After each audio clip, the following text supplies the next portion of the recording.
umaga po sa inyong lahat mga kaibigan.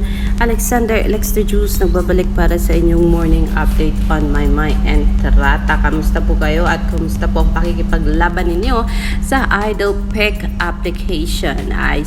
All I can say is that kailangan nyo kumuha ng attendance. Makikita nyo yan doon. And then kailangan nyong manood ng advertisement.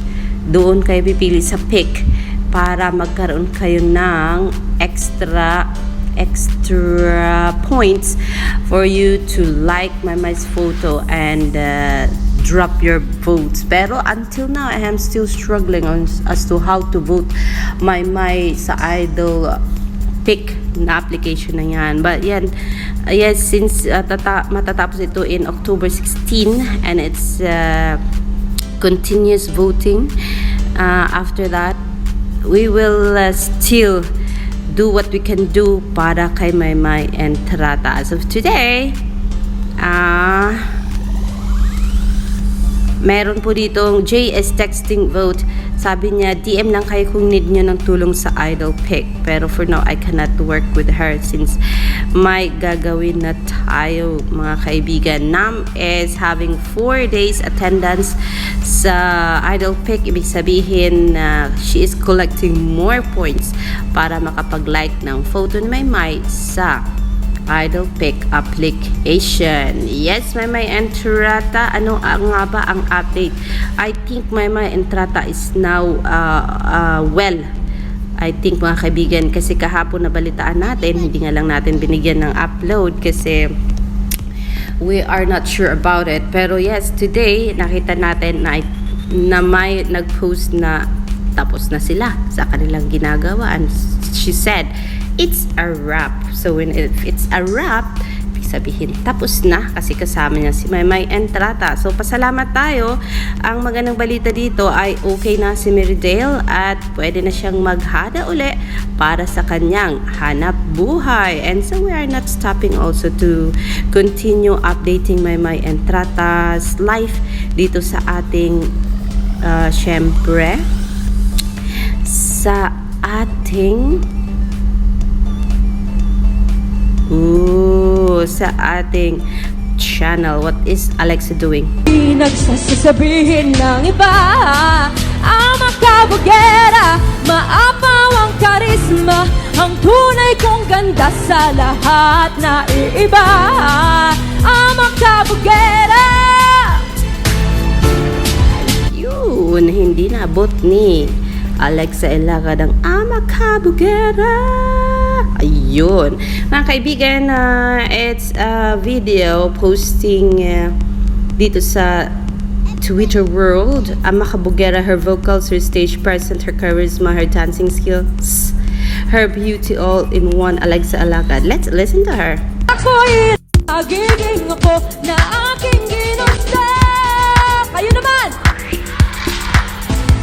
Ganda ko'y rarampa, di magpapati, nagsasabihin ng iba.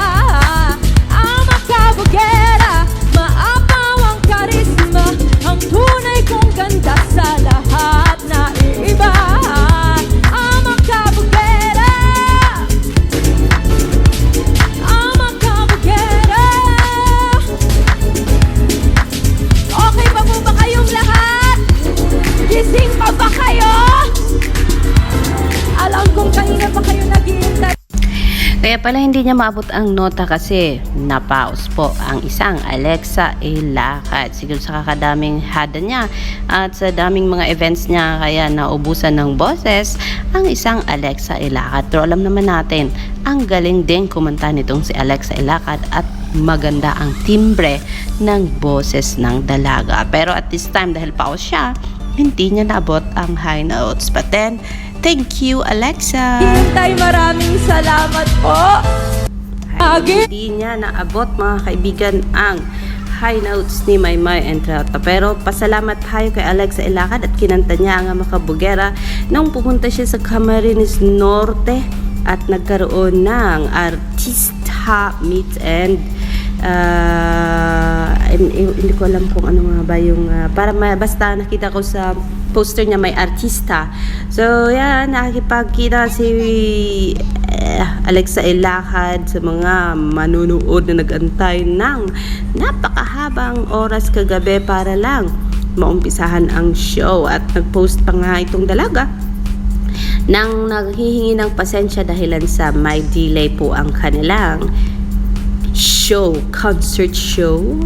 Isang show po yan dyan sa Camarines Norte at kasama niya si Katie Estrada dyan. Pero yes, ang ating punto dito, salamat Alexa Ilacad for singing My Entrada's #1 hit song sa bansa, and not only sa bansa natin but outside the country as well, ang Ama Kabugera. Yes mga kaibigan, done na po si Miss Poetry sa kanyang pagboto kay Mama Entrada at pagbibigay ng kanyang mga likes. And sabi ni Star Susia, hi Mama Entrada, Mama Entrada, hashtag Ama Kabugera. Sabi niya dito 9 hours ago, sabi ni Mitch kasi Merrydale tapos na daw, it's a wrap. Ano kaya ang ginagawa ni Mama Entrada? I think she is working on her album. Pwede na ba?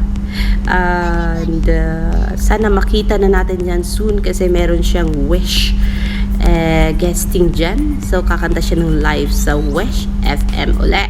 And so syempre aantayin natin yan mga kaibigan. Sana patuloy ang pagboto natin sa Idol Pick application, and huwag kalimutan, huwag kaligtaan ang pagboto kay Mama Entrada sa Awit Awards, Best Female KE 13 and send to 8933, and best video, I think best music, I should say, best music to KH12, send to 8933 mga kaibigan. Alexander Lexter Jules, yan muna ang ating pa-update, and we are wishing today makapag-update na si Maymay and Paano mga sa ate magsayaw, Stay? Paano yung sayaw mo o kasama si Mama Go? Dali. But then yesterday, pasalamat tayo at nag-post si Mami Lorna sa kanilang mansion, sa kanilang bahay, bagong bahay. Hindi natin alam kung Bulacan or Batangas, but then yes, napakaganda po ng bahay at pinakita po ang dining hall. Sana naman all may ganong bahay. Pero yes, even Cynthia Patricia is posting May's behind the scene, a little bit of TikTok clip of My Entrada. I think I'm gonna add that into this one. Happy birthday Maha Salvador, yan ang sabi ni Juan Sarmiento, and we know Maha Salvador is May's friend. So yan po ang ating halo-halong update ngayong umaga mga kaibigan. Alexander Lex the Juice, see you for more later. Magandang morning everybody.